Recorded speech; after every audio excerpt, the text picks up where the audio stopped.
I want to get the lender's perspective on this.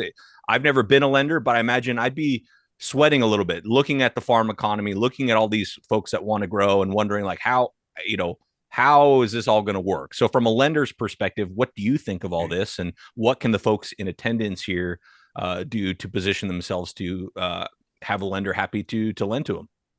Well, the nice thing, and I'm speaking a little bit regionally here, but from a Corn Belt standpoint, profits were just enormous in 2022. So not only were we able to heal a lot of balance sheets, we were able to really grow our capital positions within these operations. In 2023, we did see a step back in a lot of the working capital on those balance sheets, but frankly, I think that the farmers are well positioned to move forward here and make some improvements. You know, there were improvements to the operation from an efficiency standpoint this past year, be it equipment, grain systems, or maybe even labor, and correcting some of those issues.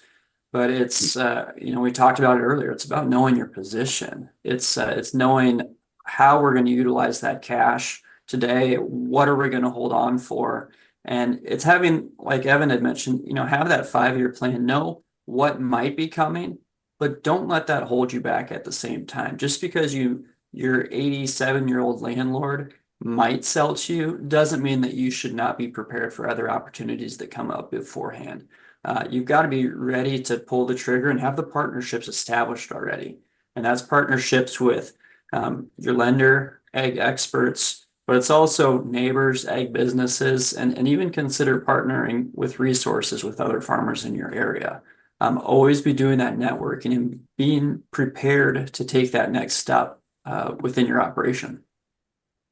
I Grant, just appreciate from like a lot of the customers that we're talking to, like I think there's always a spectrum. So there's the, Evan's crazy with his 10-year plan to I know the next deal. I think like the base minimum that we often find that provides some level of security is what's the deal after the next one?